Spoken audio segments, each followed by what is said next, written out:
दोस्तों, देश में हजारों उद्योगपति हैं,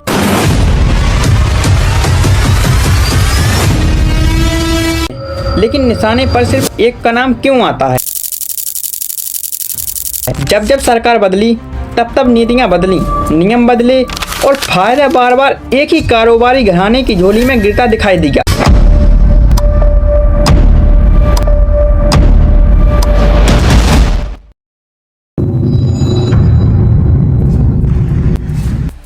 दोस्तों, देश में हजारों उद्योगपति हैं, लेकिन निशाने पर सिर्फ एक का नाम क्यों आता है? जब जब सरकार बदली, तब तब नीतियां बदली, नियम बदले और फायदा बार बार एक ही कारोबारी घराने की झोली में गिरता दिखाई दिया। मैं बात कर रहा हूं देश के सबसे ताकतवर उद्योगपति गौतम अडानी की और सत्ता के सबसे ऊंचे केंद्र में बैठे प्रधानमंत्री नरेंद्र मोदी की। अब सवाल मासूम नहीं, सवाल खतरनाक है।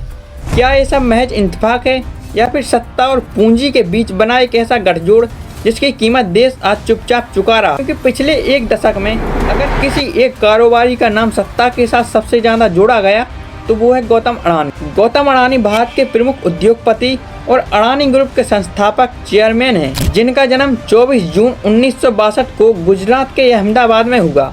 हीरा व्यापार से करियर शुरू करने के बाद उन्होंने 1988 में अडानी इंटरप्राइजेस की स्थापना की और पोर्ट, ऊर्जा, बिजली, कोयला, गैस, एयरपोर्ट इत्यादि जैसे क्षेत्रों में तेजी से विस्तार किया, जिसमें मुद्रा पोर्ट और अडानी पावर जैसे प्राइवेट प्रोजेक्ट निर्णायक रहे। समर्थक उन्हें जोखिम लेने वाला बनर्जी कहते हैं, जबकि आलोचना उनके असाधारण विस्तार, सरकारी नीतियों से मिले लाभ, कर्ज आधारित वृद्धि और कॉरपोरेट गवर्नेंस से जुड़े सवाल उठाते हैं।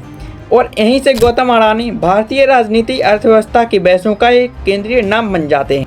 मुख्य तौर पर गौतम अडानी और पीएम मोदी का संपर्क सन 2001 में बना, जब मोदी गुजरात के मुख्यमंत्री थे और अडानी राज्य में पोर्ट व ऊर्जा कारोबार का विस्तार कर रहे थे। वाइब्रेंट गुजरात समिट, औद्योगिक बैठकों और निवेश प्रस्तावों के दौरान दोनों की आधिकारिक मुलाकातें हुई, जहां सरकार निवेश को बढ़ावा दे रही थी और अडानी समूह बड़े इंफ्रास्ट्रक्चर प्रोजेक्ट में आगे आ रहा था। सरकार इसे सामान्य मुख्यमंत्री उद्योगपति संबंध बताती है, जबकि आलोचकों के अनुसार यहीं से एक ऐसा भरोसा बना जिससे अडानी के तेज कारोबारी विस्तार के लिए अनुकूल माहौल तैयार किया गया।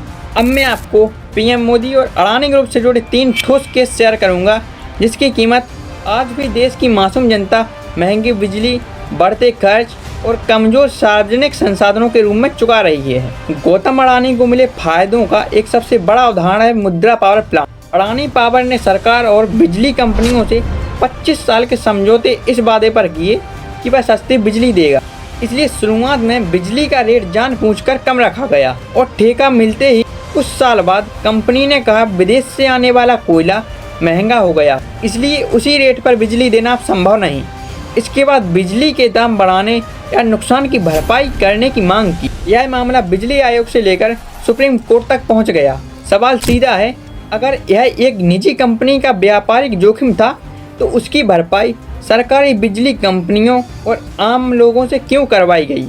जब बिजली महंगी होती है तो उसका असर सीधा जनता के बिल पर पड़ता है और डिस्कॉम कंपनियां घाटे में जाती हैं। यही वजह है कि मोदी सरकार की ऊर्जा नीतियों पर सवाल उठते हैं, क्योंकि फायदा अडानी को मिला और कीमत आज भी आम आदमी महंगी बिजली के रूप में चुका रहा। सवाल यही है, अगर सौदा सही था तो बोझ जनता पर क्यों पड़ा? इसके बाद हम बात करते हैं सेकंड केस की।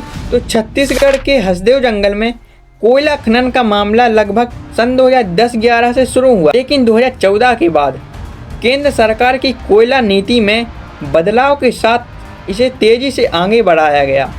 यह इलाका देश के सबसे घने जंगलों में माना जाता है, जहां बड़ी संख्या में आदिवासी परिवार रहते हैं और उनकी आजीविका जंगल पर निर्भर है। बाद के वर्षों में अडानी समूह को यहां खनन से जुड़ा काम मिला और सन 2019 से सन 2022 के बीच हजारों पेड़ों की कटाई की अनुमति दी गई। सरकार का कहना है कि यह सब कानून और ऊर्जा जरूरतों के तहत हुआ, लेकिन स्थानीय लोगों और पर्यावरण विशेषज्ञों का आरोप कि इससे जंगल नष्ट हुए, पानी के स्रोत सूखे, वन्य जीवों का रास्ता टूटा और आदिवासियों की खेती व रोजगार पर सीधा असर पड़ा। कई गांवों में विरोध हुए और यह सवाल उठा कि क्या ग्राम सभाओं की सहमति वास्तव में स्वतंत्र है?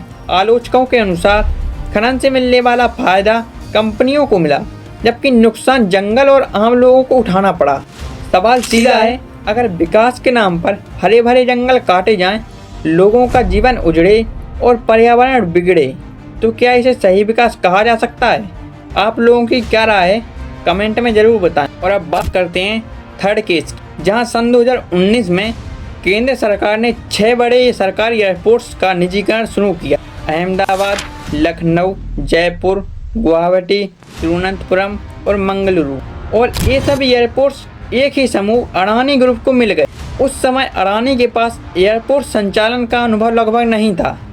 फिर भी सरकार ने कहा कि टेंडर नियमों के अनुसार अडानी ने सबसे ज़्यादा रेवेन्यू शेयर ऑफर किया, इसलिए उसे ठेका मिला। लेकिन आलोचकों ने सवाल उठाया कि क्या टेंडर के नियम ऐसे बनाए गए जिसमें अनुभव की अहमियत कम कर दी गई ताकि एक खास कंपनी फिट बैठ जाए। फायदा यह बताया गया कि निजी निवेश आएगा और एयरपोर्ट्स आधुनिक बनेंगे, कि राष्ट्रीय सुरक्षा से जुड़े अहम ढांचों का नियंत्रण एक ही कारपोरेट्स के पास चला गया। प्रतिस्पर्धा घटी और भविष्य में शुल्क बढ़ने का दबाव यात्रियों पर पड़ सकता है। सवाल यही है, क्या देश हित में विविधता और प्रतिस्पर्धा जरूरी नहीं थी? और क्या इतने अहम संसाधन एक ही कारोबारी समूह को देना सही फैसला था? इन सभी मामलों को जोड़कर देखें तो तस्वीर किसी एक कंपनी या एक प्रधानमंत्री तक सीमित नहीं रहती, बल्कि पूरे सिस्टम पर सवाल खड़े करती है। कागजों में फैसले सही दिखते हैं, लेकिन उनके फायदे बार बार कुछ गिने चुने लोगों तक ही सिमटते नजर आते हैं, जबकि आम आदमी की पहुंच से जमीन, बिजली, हवाई अड्डे और सरकारी संसाधन दूर होते चले जाते हैं। समर्थक इसे विकास कहते हैं, आलोचक लोकतंत्र की कमजोरी। असली सवाल यही है, क्या नीतियां अब कुछ नामों के इर्द गिर्द घूमने लगी हैं? आप लोगों की क्या राय है, कमेंट में ज़रूर बताएं और साथ ही चैनल को सब्सक्राइब कर लें।